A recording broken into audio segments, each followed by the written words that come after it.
All right, let's get into it. So now we have incentive to show up at the beginning of class and to stay to the end of class, hopefully. All righty.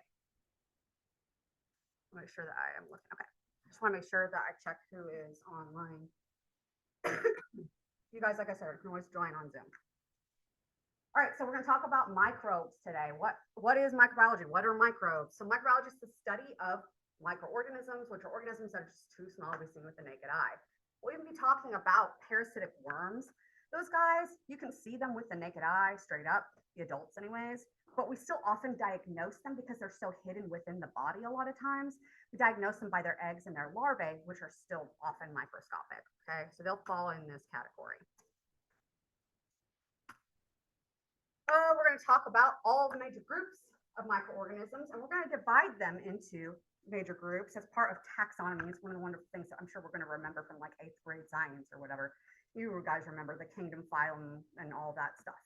So we're going to learn about that at the end of the chapter. But anyways, these are our basic groups of pathogens. A pathogen, which we're going to define here in a moment, is anything that can cause a disease, any microbe that is disease causing. But we have the parasitic worms. We have protozoa, which are always single cell. Parasitic worms are always multi-cell. Fungi, which includes obviously molds and yeasts. Prokaryotes, which is going to be our bacteria and our archaea. Viruses and prions. Viruses and prions, they are not made of cells. We'll talk about what a cell is in a moment. And a prion actually is just a misfolded protein, weirdly enough. So let's talk about bacteria and archaea, which are prokaryotes or eukaryotes. They're changing the terminology, so I am so sorry for you guys that you have to put up with that, but that's how that goes. But if you think of something like being asymptomatic, without symptoms, right? So eukaryote, without karyo. What is that? The nucleus. Karyo is nucleus. You ever heard of karyotyping? It's where we take like all the X's and line them up and determine like, what your chromosome 23 looks like and how many you have of it and whatever. Let's talk about your nucleus. So eukaryote means without a nucleus. The other term that interchanges with eukaryote is prokaryote. You can see that there. Like I said, changing it to eukaryote. It's the newer terminology. Prokaryote means pro before. Okay, so they existed at a time before nuclei even existed. Okay, so that's why they are worded the way they are. Eukaryote, U means true. So we have a true nucleus. We are eukaryotes. If it has a nucleus, this is a membrane-bound structure. We'll talk about what a membrane is. There's a lot of stuff to learn in this course. We'll talk about what a membrane is, but it's a membrane-bound structure that just contains all the genetic information for the organism. That's all a nucleus is. Think of it as the Smithsonian Institution, right? If you wanted to go look something up in the Smithsonian Institution or in some other major library or something like that, typically those big important things that really contain all that important information, it's the only copy of it, you're not taking that out of there, right? It's going to stay in there. You can go in and make a copy of the gene, the blueprint of that particular room that you want to build, that particular chair or whatever it is, write down the info for building that one thing and take that out of the Smithsonian. But you're not going to take all of that out with you every time you need to build something. That's how your nucleus works too. Your Smithsonian Institution contains all the blueprints for everything in your entire body. Every single cell in your entire body has all of the information to build a whole new you. Every type of cell, every bit of you, the colors of your eyes, your hair color, everything is contained in every single cell of your body. Now, the cells that are in your skin versus the cells that are in your iris that make it the eye color that you have versus your liver cells, all those things are receiving signals to only express certain genes, which is what makes them the type of cell that they are. Talk about genetics in chapter 6, that's unit 2 thing. But that's all contained within your nucleus. That's what a nucleus is. It's a membrane-bound organelle. Just like how you have organs in your body, like the liver or whatever, we have similar structures inside each of your cells. Organelles, like tiny organs, they're all membrane-bound. Only eukaryotes have those. So if it has a nucleus, it has organelles. If it doesn't have a nucleus, the eukaryotes, prokaryotes, they don't have any membrane-bound organelles. They don't have mitochondria. They don't have endoplasmic reticulum or any of those other structures that you probably heard about in the past. They don't have any of that. It's all, everything just goes on in the goo inside of the cell, called the cytoplasm. Okay. So What's the main difference between these guys? Membrane-bound organelles or not? Okay.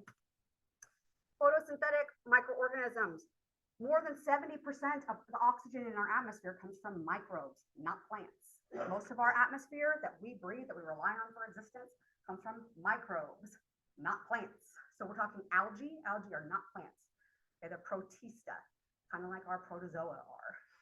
Like plankton and things like that, typically going to fall into that protista category. They're photosynthetic, they're green, they make that green layer on lakes and things like that. But those are the guys that change to our atmosphere. In fact, all evidence supports the idea that when Earth first existed, there was no oxygen in our atmosphere whatsoever. Life came to be, however you believe that happened, life came to be somehow on the planet, and that life made oxygen as a byproduct.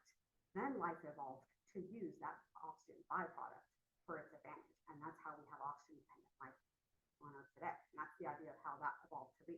We have microbes to thank for creating that oxygen that we breathe today. So it's pretty impressive the impact that these microbes had over billions of years on our planet that we're treating so beautifully now today.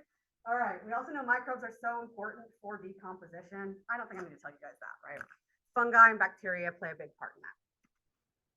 What else can we use microbes for? Obviously, we use yeast for making bread and beer and wine and things like that. These guys ferment. We've heard the term before. We're going to learn about what fermentation is and how it works and how it operates for microbes, why they do it, and that sort of stuff later on. But that's coming, right? We know we can use them for that. We also can use them for things like biotech. So we can actually hijack the simplicity of a bacteria. They're so simple. They don't even have organelles, right? So we can actually take their simple makeup and hijack that, put in a human gene, like a gene for insulin, inside of a bacteria like E. coli, and now force it to just crank out insulin nonstop. That's where diabetic insulin comes from. We force bacteria to make human insulin. Very impressive, makes insulin affordable and available for people who need it to survive. What did they do before bacteria? They took cow pancreases and made insulin from that. And before they even got smart enough to do that, what would they do for people who had insulin, who had diabetes? They would die. So science is really, you guys know because you're going to medicine. So you got to have an appreciation for that. But we're going to talk about that, uses that are obvious like that. We're also going to talk about things like GMOs and how, whether they're dangerous for you and how they're actually dangerous for you. Spoiler alert, if you eat a GMO, you can't get the genes into your genes. That's not how GMOs work, okay? Literally not how, that would mean if you could take a GMO, like let's say you ate corn that has bacteria genes in it to help it resist insects, right? Natural genes for insects. And so you don't need as many pesticides, right? You eat that corn. Does that mean you can get that bacteria gene into your genes now and now you're a mutant too? No, because that would mean that if you just ate the regular corn, you could just get the regular corn genes. Why would that gene be more like what? So DNA doesn't just hop around into DNA like that in people anyway. From plant to plant, guess what? It can. But we'll talk about that. We'll talk about what the real dangers are. The real dangers are if you put a pesticide gene into corn, the likelihood of it jumping into wild plants could be a danger. And now you've got plants that are resistant to pests, and those pests, you know, needed to survive. Now we've ruined a whole ecosystem. That's the real problem with GMOs. Anyways, pathogens. Pathogen is any microbe that can cause disease. Okay, so it's a contagious disease and it's caused by a microbe. That microbe is a pathogen. You can have pathogens that are just always pathogens, like COVID. COVID is COVID. It doesn't just exist naturally in your body and sometimes cause COVID. Flu, it always causes the flu. However, can you have staph be part of your normal biome? Yeah, right?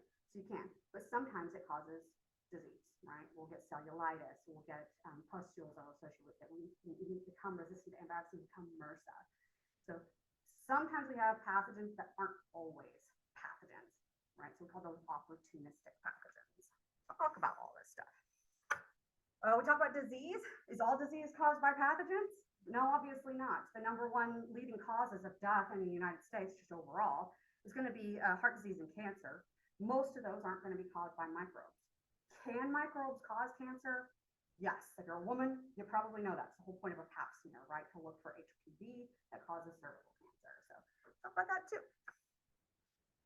But do remember, disease is a deviation from health, of what you perceive to be health. If you're deviating from that, you got disease. If it's caused by a microbe, that's caused by a pathogen. All right. Generally speaking, our bacteria and our archaea, those are our eukaryotes, remember? Those guys are smaller than eukaryotes. This shouldn't be too surprising when I'm telling you that they're simpler and that the eukaryotes have to house all of these freaking organelles that are membrane bound. They need more space for that.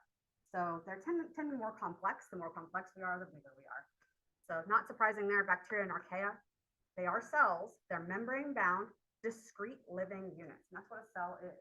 A cell is a membrane bound unit that is capable of reproducing itself and it has everything that it needs to make another copy of itself. Now your skin cells do that, right? You're gonna have a skin cell that can make an exact copy of itself through mitosis and make, another skin cell, whatever. If I take that skin cell and I just set it aside, even if I give it the nutrients to live, is it gonna just spontaneously grow a whole new you? No, right? So that doesn't work that way. We need the signals, we need all the stuff that's involved in a multicellular organism for that. Single cell organisms can make a copy of themselves, and then that copy can go do its own thing. They don't have to stay together to keep reproducing. That's the difference between single cell and multi-cell. So we know a cell is a membrane bound unit that can reproduce itself. So why aren't viruses a cell? Viruses can have a membrane. They don't always. We'll talk about what viruses are in chapter 7. But to reproduce, they absolutely 100% always need your cell's machinery to use it. They can't do it on their own. They're going to use the structures and the nutrients, all the proteins, the amino acids, and all the structures like ribosomes in your cells that have these functions. We'll talk about what functions these structures are later. But they need all of that. They steal it while they're in your cell to build more viruses. They can't do it without being in your cell. So are they alive on their own? I don't know, right? And science is they don't know. They don't have to define what's living and what's not. We know cells are living. We'll just leave that, okay? Cells are living for sure. I'll leave it to your opinion on whether you think a virus is alive, but they definitely depend on the host cell. A prion, like I've stated before, and we'll talk about these in chapter 7, are just misfolded proteins. And we'll talk about what that means later. Alrighty, scientific method, you guys have almost certainly heard of this. I'm not going to go over this in super big detail. I'm not going to get big old questions on the test about this, but you should probably just be familiar with the fact that a hypothesis is your explanation for what you think is going on. You're going to do experiments to test that hypothesis. If you're right, hey, you're going to repeat it to make sure you are right. You might do it in different variations to help support it. If you're wrong, you're going to change it up, make a different guess, and then test that hypothesis, right? That's the whole point of the scientific method. All right, a theory is just you've done this over, you've made your hypothesis, you've supported it, you've done it a ton of times, other people have done it a ton of times to support it, and now it seems like this seems to be the truth, but science is very, very tentative at saying this is the absolute 100% always going to be this way rule. And so that's what a theory is. It's just saying like this is everything supports this that we have, but we don't want to say that we can't rule out other things. So it's their, CYA move, if you will. Alrighty, let's talk about some old guys. Louis Pasteur, you probably heard of the guy, Pasteur, and pasteurization. You probably heard of that, right? Your milk is usually pasteurized. Actually, if you're buying milk legally in the United States, it's pasteurized. So this is who it's named after. So Louis Pasteur was a scientist who he was hearing everybody talking about something called spontaneous generation as an explanation for why meat goes bad and why people get sick or whatever. And spontaneous generation basically said that life will just come out on its own. If you leave out a steak on this lovely bench here, this countertop, and just let it sit out and it starts to get, gross and grow mold on it and bacteria, slimy goodness on it and maggots or whatever, that's just something that just happens to things over time, like spontaneously. To us, that just sounds wild because we've become so familiar with that concept of, there's microbes there that are growing. Like you're giving them the opportunity to grow. That's what's happening. But back then they didn't understand about that because they couldn't see it. He couldn't see it either, but he was pretty sure it was there. So what he did was he took broth, let's just say just any broth because it doesn't matter. A liquid with nutrients in it, that's a broth. So he took a broth, he boiled it to sterilize it, and he left some drop, let's say an open bowl, and then you've got these nice fancy flask situations here, but basically like open bowl versus one that has just the tiniest little snake of air so that microbes can get air if they need to survive, which you'd be surprised most food do. They do better with it. Or the ones that are just exposed to the air. The broth that you boiled that was sterile, exposed just to the air, what do you think happened? It grew crap, right? It grew nasty, it was cloudy, it was stinky, and it was gross.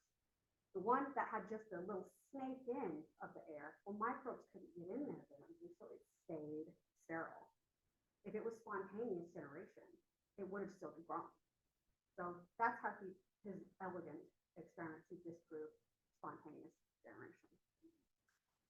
That's that. Now you guys know Pasteur is famous for that. There's also some other old guys. I'm not going to test you about these guys on this first test, but it's nice to know kind of what they contributed. We'll talk about Koch later on. But Robert Koch came up with the idea of how to identify the cause of disease, basically, with Koch's postulates. And then Holmes and Semmelweis, these guys came up with the smart idea of maybe wash your hands between patients. So if we don't have, if spontaneous generation isn't a thing, that means if my patient wasn't infected, and then I touched them, and now they're infected, and that's the thing that happened in between the two things, maybe I transferred something by the end. And so they suggested maybe wash your freaking filthy hands, because what happened was the doctors who were performing autopsies would just go from barehanding the autopsies on these cadavers and then going and delivering babies. Babies were dying, women were dying, and all of this, whereas the midwives who were delivering the babies were washing their hands. They were way more likely to survive at that time if you were delivering a baby by a midwife than by a doctor. And so they suggested maybe washing hands. So that worked. Then we have Joseph Lister. You heard of Listerine? Yeah, think of that whenever you hear that name, okay? So Lister, who Listerine is named after, he came up with the idea of taking carbolic acid, which is phenol, and sanitizing his operating theaters before he would perform surgeries. He'd also wash his hands and perform what we would consider kind of modern introduction into aseptic technique or surgical asepsis. So he saw a significant decline in infection in his surgical patients as a result of that. So Listerine, he's the one that decided to clean his operating theaters. Pasteur is associated with discovering the spontaneous generation, which was false. Okay. We already talked about this. I don't know why it's on here twice. Right, let's talk about naming and classifying these organisms. There's so many freaking microbes out there. You can probably name a bunch of them just off the top of your head without even having taken microbiology. You might not know the full entire names for those guys, but I know most of you guys know staph. You probably heard staph. You probably heard of E. coli. You probably heard of salmonella. And these things are just so, like, you know bacteria. You've heard of bacteria, and it's not news to you. But there's rules for how we name them. There's rules for how we write their names, and how we're classifying them so that we can help identify them. Putting them into these categories based on certain characteristics so that, hey, this organism ferments. My patient, when I swabbed them and I isolated their organism, it turns out that it fermented glucose. That's something you can use to help identify the organism. That's pretty much what lab is going to be. It's identifying organisms based on characteristics. The system we use to name our organisms is called binomial nomenclature. This is where we're getting E. coli from, right? So there is a first name and a first word and a second word, we'll say. The first word comes from the genus name. It's like the group of them, and they usually have similar characteristics in that group, like Staphylococcus. You guys are going to learn what Staphylo is, and you're going to learn what coccus is in chapter 4. But that tells you stuff about the organism. And then we have, sometimes it's named after a person, and sometimes it's named after traits. I wish they were all just named after traits, because that would just make it so much easier than friggin' name one random word like Escherichia. But whatever, that's science. So, but the first word is the genus, and the second word is called the specific epithet. And then together, that's the species name. Okay, so for E. coli, which is almost always abbreviated, we're so used to hearing it as just E. coli, the E stands for Escherichia. Escherichia coli. I'm never going to have you guys, I would say this, there's one project that we have, which is our Lab Unknown project, where I will have you write your organism's name out. I'm not going to sit there and be like, write your organism's name, and then I'm going to be like, oh, you got it wrong, because you're almost always going to spell it wrong. I'm going to tell you what your freaking organism's name is, and when you put it into your report, you better spell it right, kind of situation, okay? I mean, you better use binomial nomenclature. binomial nomenclature, that two-name system, the first word is always capitalized. The second one is lowercase. And if you're typing it, it is italicized. These are the rules. And then if you're writing it, you underline it. That unknown report, when you submit that at the very end of lab, is the only time I'm ever going to have you actually put that into practice. I will have a question on the test where I will say which one of the following choices is the appropriate way to write the name according to binomial nomenclature. And you'll have to select the multiple choice. All my exams are multiple choice. Okay. So you will have that on the exam. And it's like the only time, those are the only two times I'm ever going to talk about binomial nomenclature. Other than that, I'm not that big on it because you guys aren't learning microbiology, you're learning nursing. As long as you have the general idea of what a microbe is, that's way more important to me. Okay? Like, you better not be confusing at the end of this course Staphylococcus and Salmonella. Okay. Anyways, moving on. We have our very, very familiar kingdom, phylum, class, order, family, genus, species. It's one of those things, if I don't spit it out like that all in one long thing, I don't remember it either. Okay. So you'll have one question on the test of like, if I give you a list of things, which one does order come after? Which one is in the correct order, or a question similar to that will be on the test. Again, this is the last time we'll probably ever see. I probably won't even have that on the final. I don't care. Okay, but I have to teach it to you. This is the time you'll have it on your unit 1 and 2. So remember the order, however you need to. It's like King Philip came over for good spaghetti. That's one way you can remember it, or whatever acronym you want to use. Domain is the big one. We've popped it on top. Domain is the only one that I need you to know the subsets that fall into domain. I'm not going to ask about the different kingdoms, and there aren't that many kingdoms, but I'm not going to ask you about them. I am going to ask you about domains. 3 domains are, and we've already talked about eukarya, bacteria, and archaea. So we've already talked about them. So you could even take, hey, there are cells. If you're a cell, you're either a eukaryote or an or prokaryote, right? You either have organelles or you don't. If you're a eukaryote, you automatically fall into domain eukarya. If you're an akaryote, you're either a bacteria or an archaea in domains. So we're already starting to divide these things up. 99.9% of our talk in microbiology is going to be about bacteria. We'll talk about fungi and stuff too, but like as far as like the prokaryotes, I'm not going to really be talking much about archaea. So here's how they're divided up. You can see here that actually archaea, this like way distantly related to us, but it's more related to us actually than bacteria are related to it. If you're looking at an archaea under a microscope, again, they're single cell. They're eukaryotes. You look at them under a microscope, bacteria and archaea look exactly the same, but they have way different molecular makeup. In fact, archaea have weird like hydrocarbon, like non-traditional makeup in their like cell membranes and things like that. They're weird. They're like weird. So, but they have the same ribosomes that we do. They don't have the same ones as bacteria. It's just like a weird mix matching. They're completely different. That's the point. We're not going to talk about it much. So moving on to chapter 3, which is our tools. We're going to talk about the 5 I's. We're going to get into each of these: inoculation, incubation, isolation, inspection, and identification. It's a good infographic kind of summarizing that when you're studying.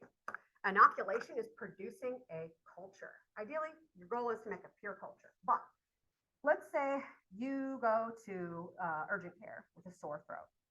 Actually, like the week before classes started, I was having a sore throat and a cough. And so I went to urgent care. And what are they going to do? They're going to swab your nose and your throat. They're going to run rapid COVID, rapid flu, and rapid strep, right?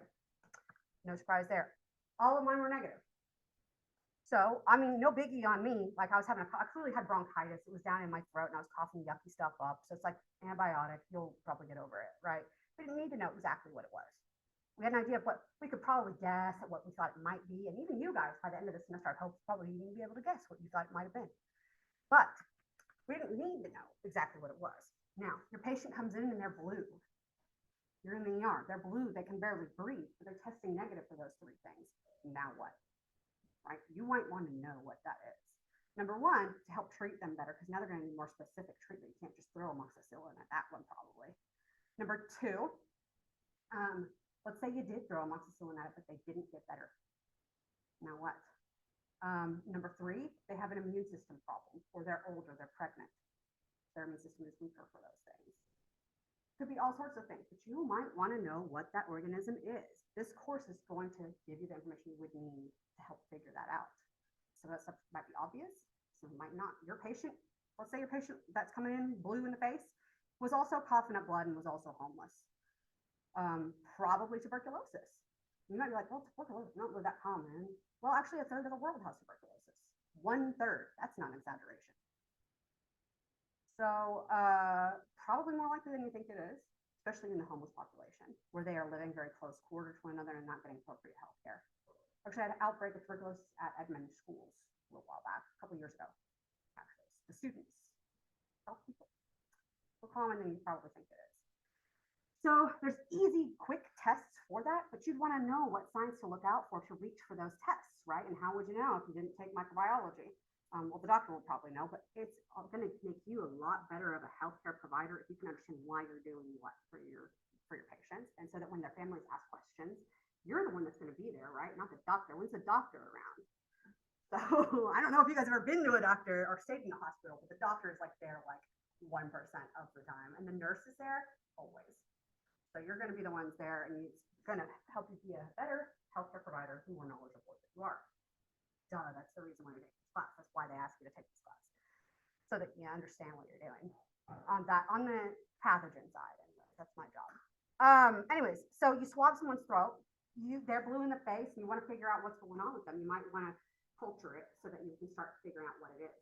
You put someone's a sterile swab on someone's throat, and you put it onto sterile media that'll grow just about anything. Do you think that the only thing that's going to grow in there is the thing that's causing the disease? Do you think that your throat is sterile unless you're sick? Right. We know we have biome that's like bacteria are in our mouths all the time when you're healthy, in your throat, in your gut. There's so many bacteria in there. We also probably know, you're probably smart enough to know this, that E. coli is just part of most people's normal gut, normal E. coli. So how do you distinguish, right? So when we create a culture, taking a swab of someone's throat, putting it onto that sterile media and growing it, that's inoculation. Taking that sterile media and putting that swab on it, that's the actual practice, the legit, that's what inoculation means. Okay? That's what that term is. Now you created a culture by doing that. The stuff you're growing it on is the media. And these are all obvious things that we kind of understand the practice of it, but these are the terms that go along with it, is what the point is. Something is sterile if it is free of all life forms. We're going to talk about the difference between sterile and like disinfection and sanitization and things like that later on in the course.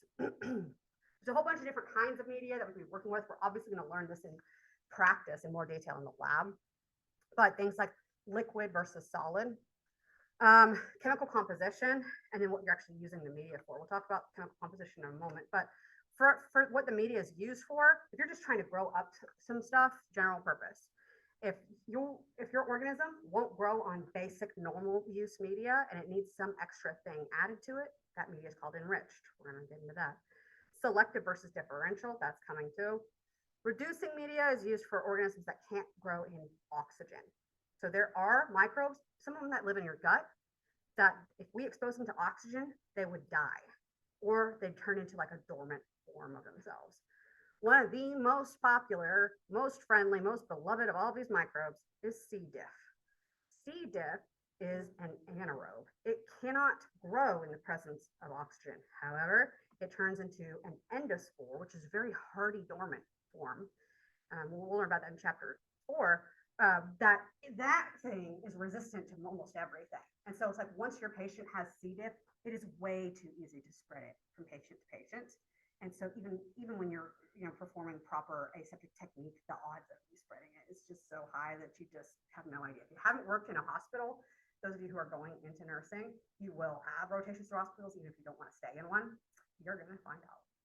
So you'll understand the smell and you'll understand the effects. It's not nice. Specimen transport, this just means we're keeping the organisms happy till we can get them to the lab where they're probably going to culture them, because obviously you guys aren't culturing them as nurses.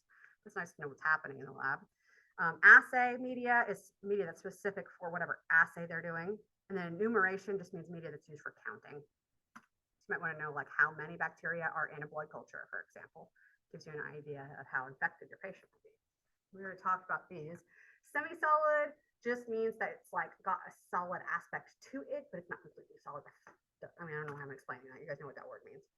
To make media solid, we're basically taking essentially what is a nutrient broth and adding agar to it. Agar is a sugar-based compound from algae that gives a solidifying aspect to it.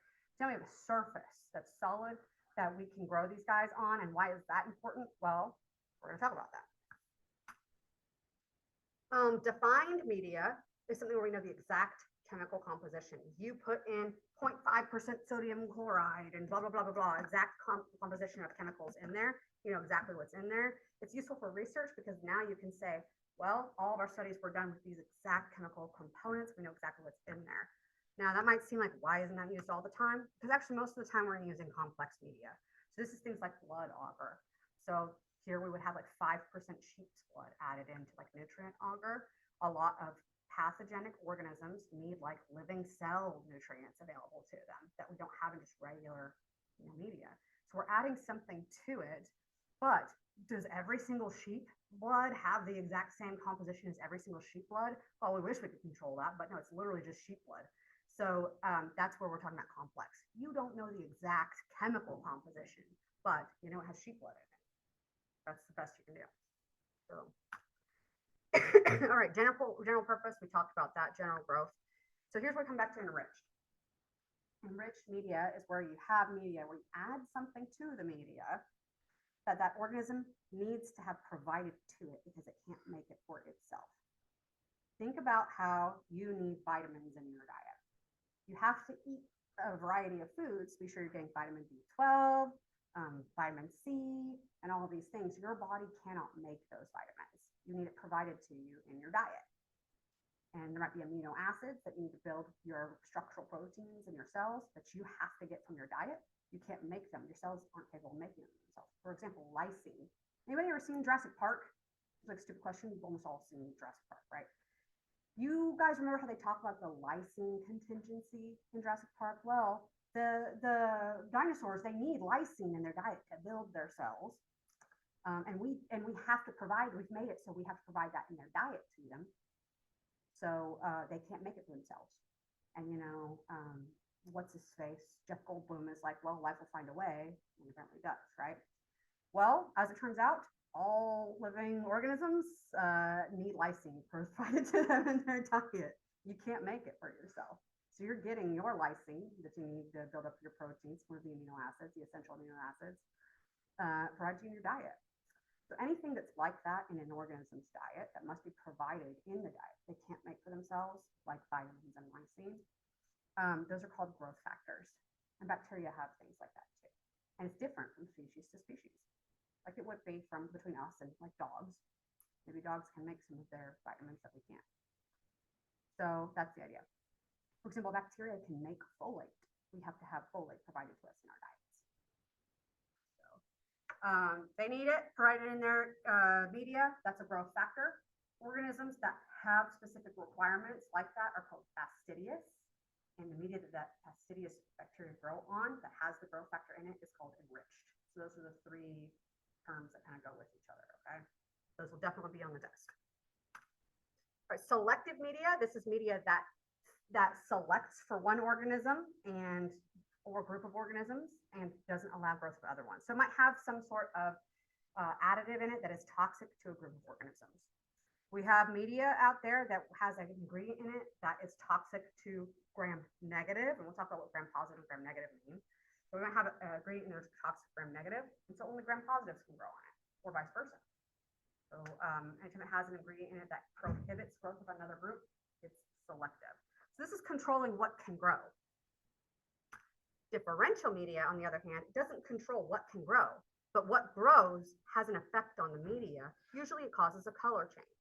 So if something can ferment, it might, you guys know how when you ferment things, sometimes one of the products can be acid. So when you eat like yogurt or kombucha or sauerkraut or something, it has acid in it, made from fermentation. So if it causes a pH change, so here we are talking about if we have more acid in something, pH change, we have color indicators that'll change color for that. A lot of these are based on pH change, I'm going to be honest. but it can be based on a whole ton of different metabolic products that can cause color changes. We'll talk about different tests and how those color changes come about, and unfortunately for you, the chemistry of how that works and everything later on in the course. But now you know the difference between these two. Selective media, we are encouraging the growth of certain species and not others. We're selecting for things. Differential media, you can see the difference between microbes in the media by color change typically, especially with metabolic differences. Can you have media that does both? Yes. One example of differential media is blood agar. So most things can grow on blood agar. We already talked about a little bit what it is, sheep's blood added into agar. Something has something called a hemolysin. This is an enzyme that breaks down red blood cells. So it's called hemolysis. So hemo, blood, lysis, breakdown. Okay, so blood cell breakdown. If something can grow on blood agar, it has a hemolytic aspect to it. It's automatic. Okay. It has three characteristics, three traits, I guess you could put it into if it grows on blood agar. Beta, alpha, or gamma hemolysis. Gamma is just no hemolysis. Don't ask me why they do that to us, okay? But that's the term. If it grows on it and you don't see any change in the media that's relative to hemolysis, then it is gamma hemolysis, okay? So it's always one of the three if it grows. All right, alpha and beta. So alpha, you can think of it as the first step, okay? We start seeing breakdown, but it's not complete breakdown. So the first step is we start seeing the breakdown, so we get a greenish tinge to the blood. But if you're completely breaking down the blood cells, that's beta. That's the next step. So we have actual clearing out of that area. You can see here, if you look to the light, it's transparent here in this area. So this halo that's developed, this organism has completely broken down these red blood cells, beta hemolysis. So alpha is that first step, just brings partial breakdown. Beta, total breakdown. Total clearing, true hemolysis. So if you're a patient, did your little strep throat and you put it on a blood agar plate and you saw there was clearing, that's something you know now. Your organism is a beta hemolyzer. Okay? So here we have examples, Enterococcus that just grew on the plate and didn't really change it. We have Streptococcus sanguinis, which is actually pretty common, just a normal guy that grows in your mouth. So that you want to isolate out compared to what you think the pathogen is. It cause alpha hemolysis, but it's not true all the way. But let's say that your patient, when you stick it on there, had this full on. Well, this guy happens to be Streptococcus pyogenes. You guys ever heard of that guy? Strepto. Okay, so even though that's a Streptococcus and that's a Streptococcus, there's a defining characteristic right there to tell us the difference between the two. Streptococcus pyogenes, common cause of strep, the number one cause of bacterial pharyngitis. Already learning stuff.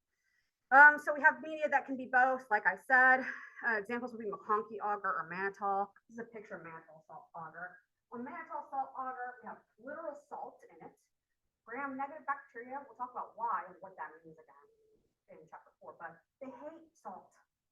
So they're not going to grow on this. So gram-positives, like Staphylococcus, Streptococcus, they can grow here. So we're already selecting for gram-positives. We've already kicked out our gram-negatives. And now also we have a pH indicator in this media. It starts out red, and if it makes acid, it turns yellow.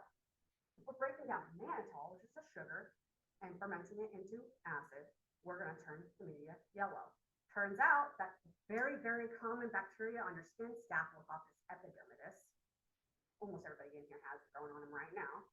That guy will grow on that media, but won't turn it yellow. But guess what will turn it yellow? Staphylococcus aureus. So our typical staph bad guy. That guy will turn yellow. This is information now we can use in our diagnostic practices as well as for isolation and things like that. So this is both selective because we selected with the salt, right? And differential because we might have a color change that'll tell us something about it. We'll learn all about that in the lab.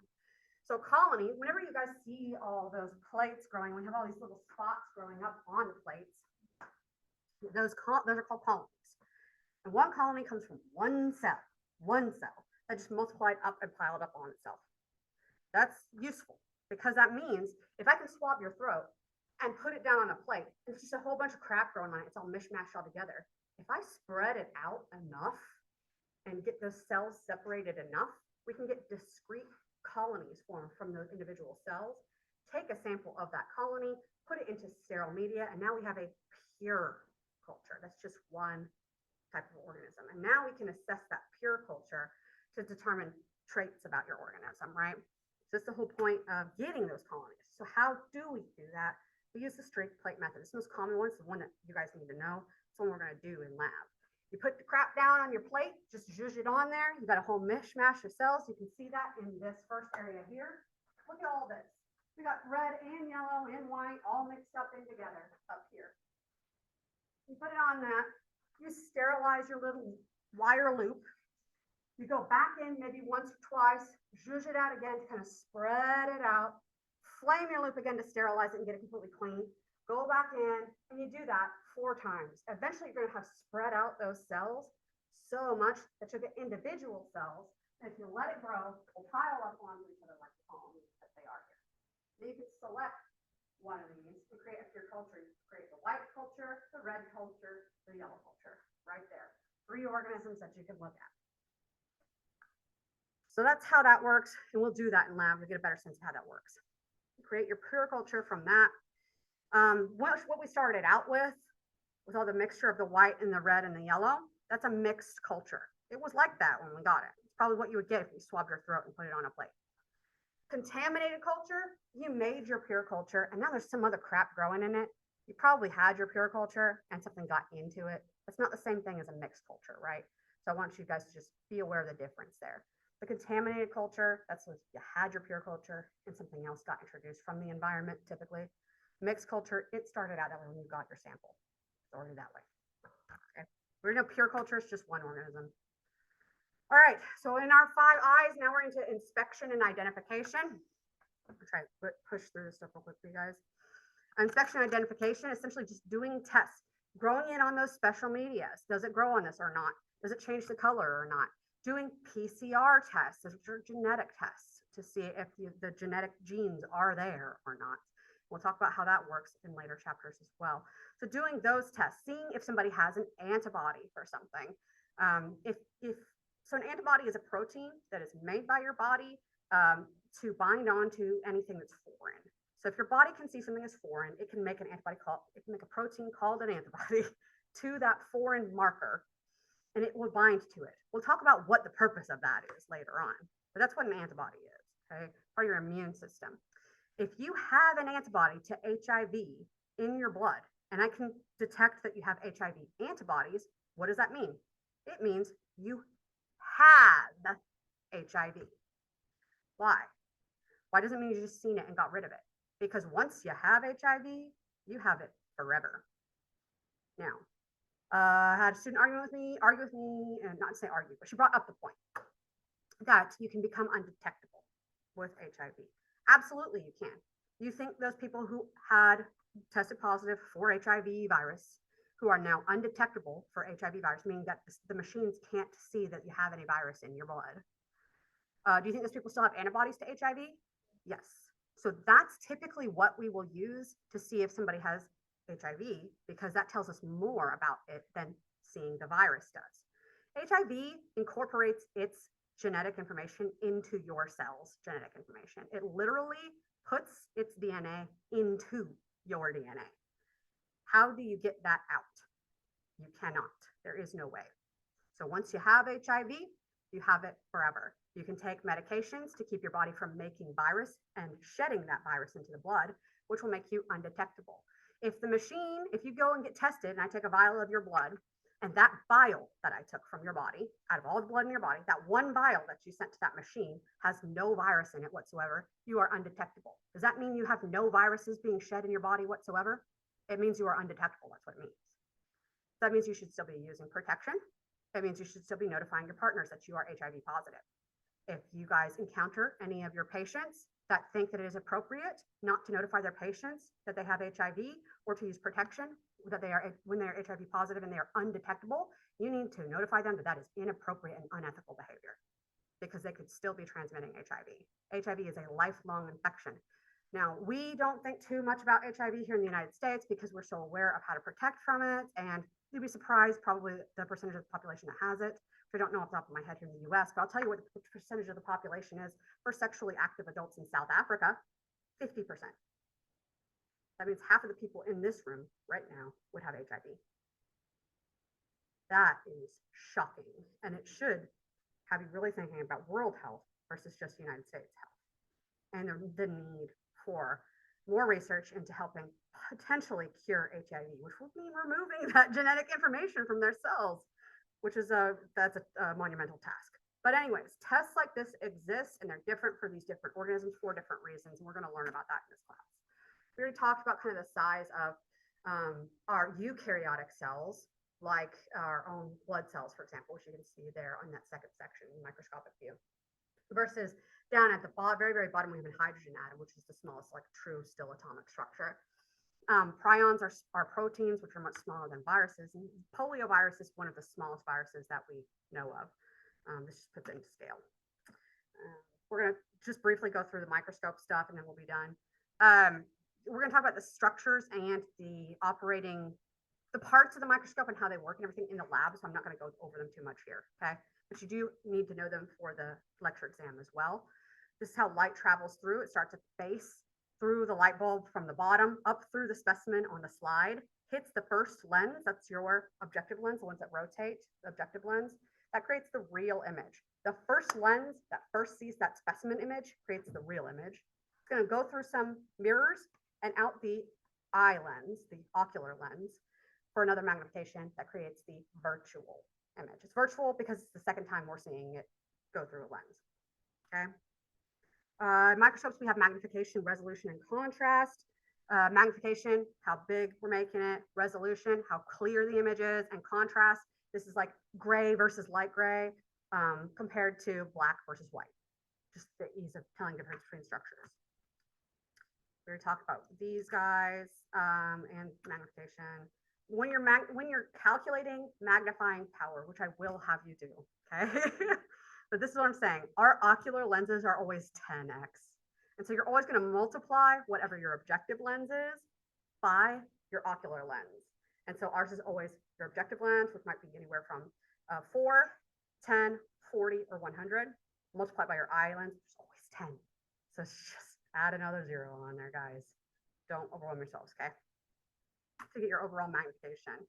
Refraction talks about where your light's going. So you know how we have in rooms, we'll have light shining through glass, and then when it hits the air, it causes the light to diffuse over. It's how we light rooms. Well, we don't want that when you're looking at an image on a microscope. What you want is that light to hit your specimen and to go straight to the eye if it could. But if it hits the air, the light rays from the image are just going to scatter everywhere. So to keep it defined where we need it, we put oil. So the oil, let's see, let's go to it. There it is. The oil is actually going to keep those light rays nice and tight up straight into that objective lens so we can see a clearer, more defined image. Prevents that refraction, which is light ray scattering. Okay. All right. You might prepare your specimens different ways depending on what you're trying to look at.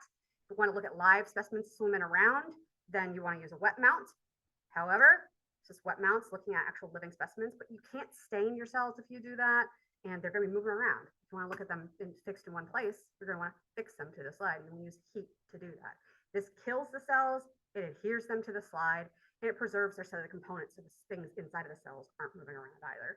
So that's the whole point of heat fixing. You can also use alcohol to fix things. Different kinds of stains, such as basic and acidic. Basic, we can think of positive. I think of a B looking more like a P, and that's how I remember that those are basic and positive, okay? But positive charges are going to be attracted to negative charges. Opposites attract, just like a north pole and a south pole of a magnet, okay? So positive stains are going to stick to your negative outside of your cells. We'll talk about why cells are negative in the next chapter. And then acidic have a negative charge, so they're going to be repelled by the negatives, like a south pole to south pole magnet. Okay, so they're going to stay in the background. That's all that talking about there. And then we have some examples where we see the purple cells on the left, and on the negative stains, the purple background. Okay, simple stains, we're just using one stain, usually to stain the cell, so we can see just some contrast, which provides contrast. Then we have differential stains that use different aspects of the stain to bind to different parts of the cell, so we can see different characteristics.